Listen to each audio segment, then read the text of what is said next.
عليكم ورحمة الله وبركاته. أهلا وسهلا فيكم قناة ماما أنغام. أنا اليوم حابة أعمل معاكم طريقة المسخن الفلسطيني على أصوله.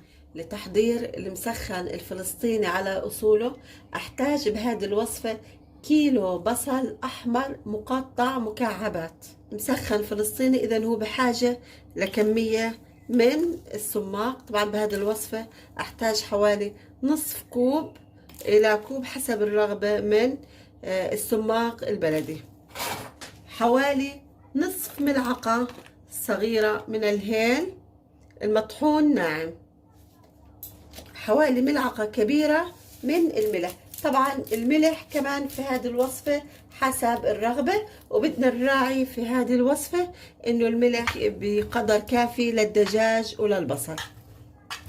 راح اقوم الان بفرك البصل مع السماق والملح والهيل، وكمان هلا راح اضيف الفلفل الاسود.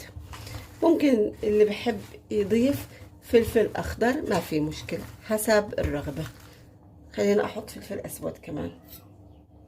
وهون الفلفل الاسود بهذه الوصفه حسب الرغبه. راح اضيف كمان ملعقه صغيره بهار طبخ او 7 بهارات وبهار الماجي، وراح ارد افركهم مع بعض.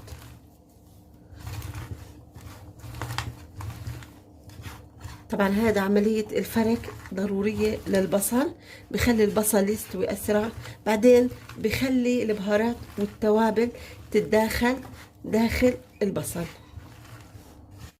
وراح أضيف كمية وفيرة من زيت الزيتون، وأرجع أحركهم بهذه الطريقة مع بعض. كمان بحتاج حوالي دجاجة وزنها كيلو ونصف. ضروري بالمسخن الفلسطيني يكون الدجاج وزنه كبير.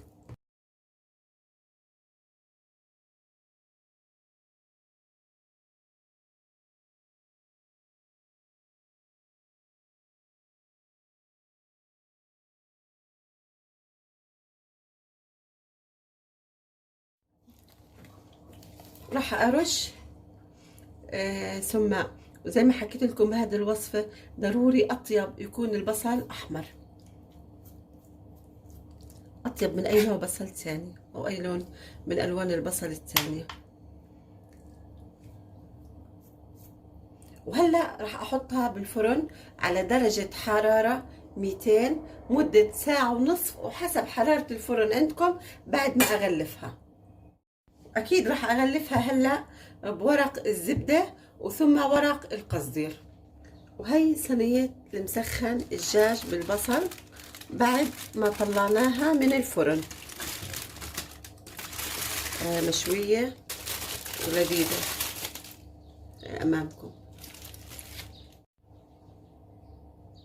هلا أنا راح أفرجيكم الطريقة التقليدية لتقديم المسخن. بنحط خبز اسمه خبز الطابون. هاد بصفت الدجاج،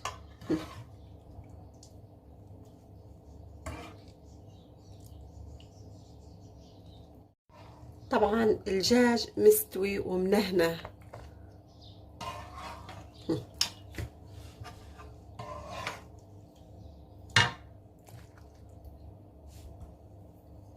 وبصب هلا البصل وزيت الزيتون على الدجاج وعلى خبز الطابون. هلا بصير انه هلا نقسم من الخبزه وناكل، وبصير نرجعه على الفرن بس دقايق. اي طريقه بتحبوا ما في مانع، حسب الاشي اللي انتم بتفضلوه. المسخن له كتير طرق، لكن هذا انا حبيت اقدم لكم الطريقه الاصليه، وان شاء الله في طريقه تانية راح اعملها معكم بالمره القادمه.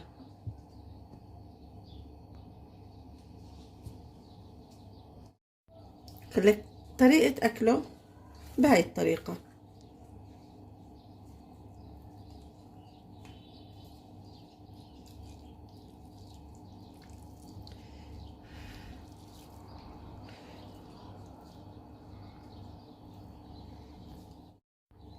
الدجاج مستوي وكتير دايب، هيو أمامكم